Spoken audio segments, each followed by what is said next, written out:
everybody. Welcome to the Story Lab. This week we're talking about peace and the best way to give it a chance.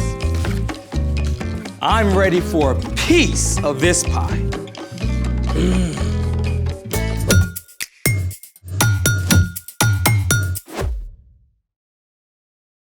Hey, I'm Carter. And I'm Zeke. We're talking about peace, which is proving you care more about each other than winning an argument. And you can also show you care about your friends by ordering pizza.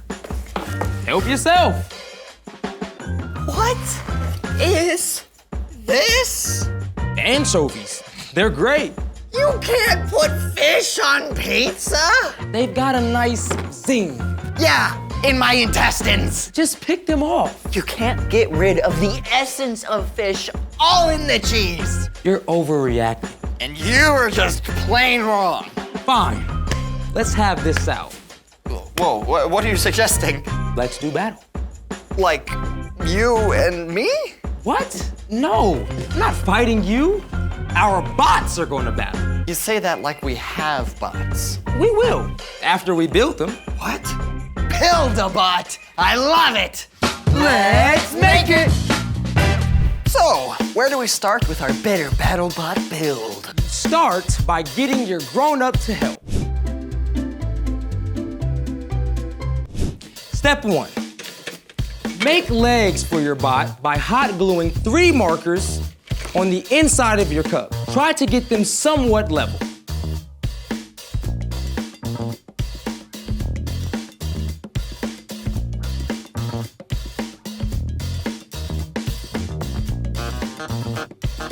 And done. Snazzy. Step 2. Next, attach a battery pack to your motor by wrapping the wires around these motor leads, red to red and black to black. Our power-up. Just keep on wrapping, and then once you wrap it tight, get a piece of electric tape and wrap it over the wires to close it off. And that's how you do it. Step 3. Glue the motor to the battery pack and then the battery pack to the top of the cup. They will each be slightly off-center.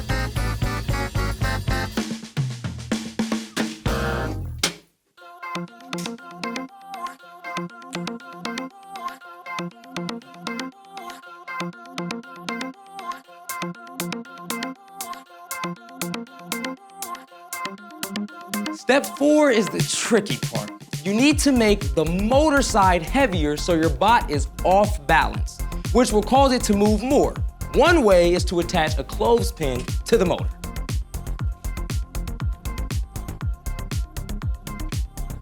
Are we ready? You're forgetting the most important part. Personality. Botanality.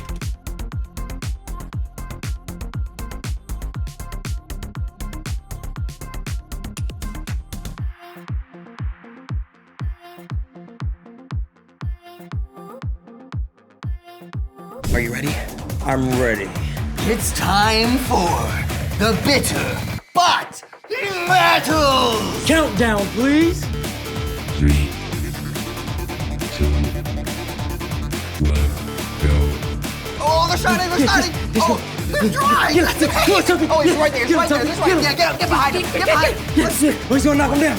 Oh, they're facing it. Okay, it's starting away. This is a very specific maneuver he's doing. Oh, he's caught on the edge. Come on, free yourself. He's right there behind you. Come on, get your arm out. Get your arm out. Oh, he's pinned. Don't play, Tuffy, come on. Yes. Come on. Yes. No. Yes, he's on the edge.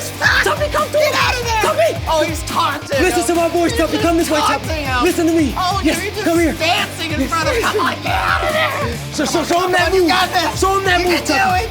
Think of your family. Whew. Well, my bot clearly won. Debatable.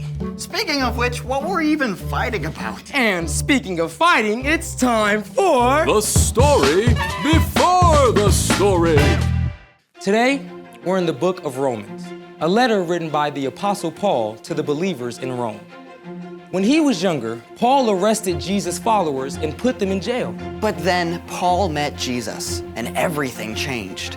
In time, Paul began to travel and teach about Jesus, starting new churches everywhere he went. Even though Paul hadn't been to Rome yet, he knew a strong group of believers had formed there. So, Paul wrote a letter to encourage the Romans and tell them he hoped to visit soon. Which is where our story starts. Take it away. Hey everyone, I'm Brian. The letter that Paul wrote to the Romans does an amazing job of sharing what it truly looks like to follow Jesus. Now, Paul hadn't even visited Rome yet, but he knew the church there included both Jewish and non-Jewish believers, and that there might be some tension between the two groups. So, Paul wrote this. If possible, live in peace with everyone. Do that as much as you can. Okay, let's be real. For now, we live in a broken world. There's not a lot of peace anywhere. On the news, Close of business yesterday. on the playground, Around 9:20 a.m. maybe even in your own Eastern family. time. Your note was 10:07. Stop! But before we can make peace, we have to know what it is. Now, lots of people think peace is any time two people or groups are not actively fighting each other. Your father smelt of elderberries. Oh, whatever. We also use peace to mean just a moment of calm.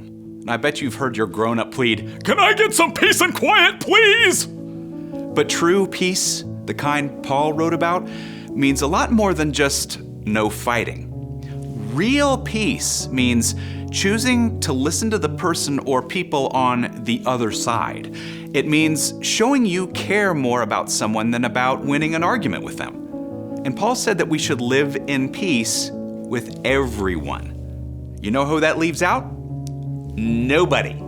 Your goal is to live in peace with your little sister, with the kid in your class who thinks he's always right, with the coach who kept you on the sidelines nearly the whole game. That's a tall order, I know, and Paul knew it because he added this: live in peace as much as you can.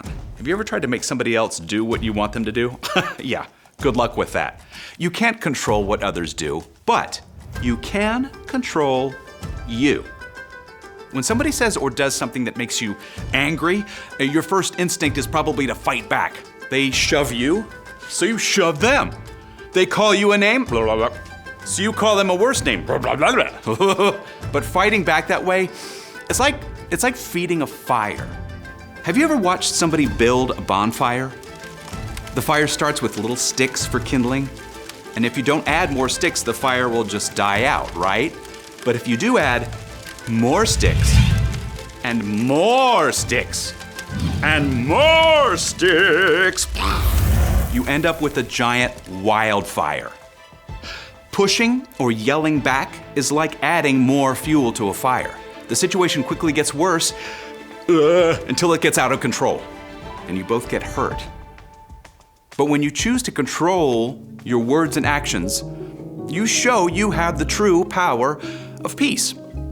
The other person has nothing to fight back against. And eventually the fire has to die down. Now, you should never let anybody bully you, but you can choose to tell someone in charge rather than trying to take on that bully yourself. You can also make peace by taking action. If you've had a fight or a friend or family member is not paying attention to you, go to them. Ask what's wrong and then really listen. Is everything okay? Yeah. No, I don't know. You don't have to agree with them, but you can still make a way to restore the relationship. Now, not everybody will listen when you try to make peace. Some people will just stay mad, but you can still have peace inside as long as you've done everything that you can. Let's take one last look at our verse. If possible, live in peace with everyone. Do that as much as you can. After all, peace is not our idea, but God's.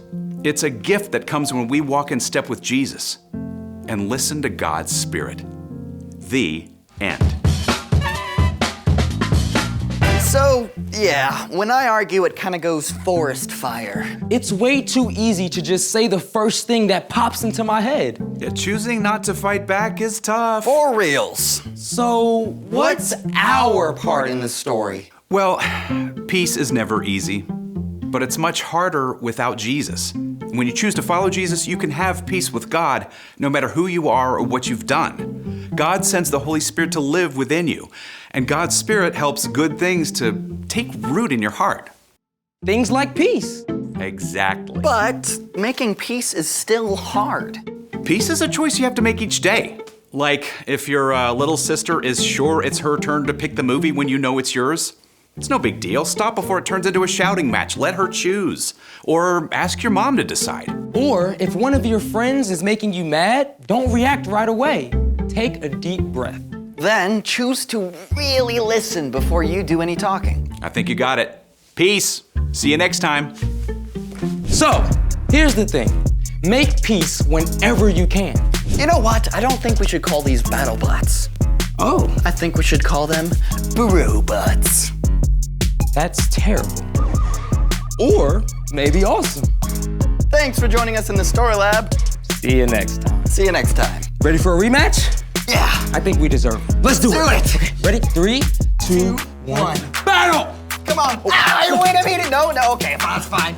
Come on, get him. Come on, Frederick Stein, you got this. Get right behind him. You're so close. Tuppy, Now they're just hugging. get him, Tuppy. Come on.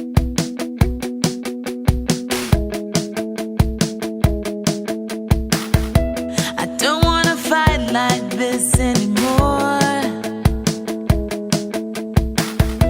I don't want our words to start a war.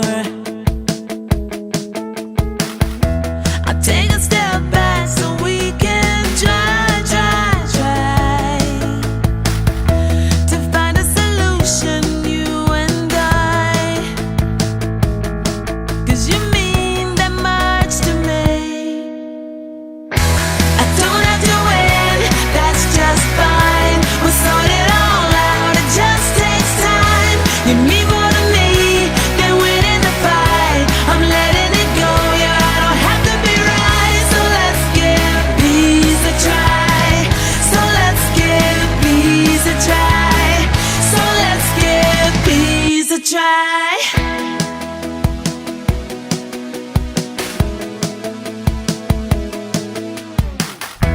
Seems like we've been down this road before. It feels like we're always keeping score. I can't let you go until we try. Beginning again, you and I. 'Cause it's worth it all to me. Oh, I don't have to win, that's just fine. We'll sort it all out, it just takes time. You mean more to me than winning the fight. I'm letting it go, yeah, I don't have to be right. So let's give peace a try. So let's give peace a try. So let's give peace a try.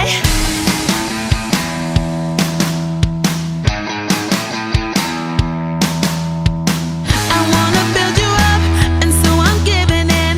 I wanna build you up, and so I'm giving in. Because it's not about whether or not I win, 'cause you mean more to me than that. I wanna build you up, and so I'm giving in. I wanna build you up, and so I'm giving in. Because it's not about whether or not I win, 'cause you mean more to me than that.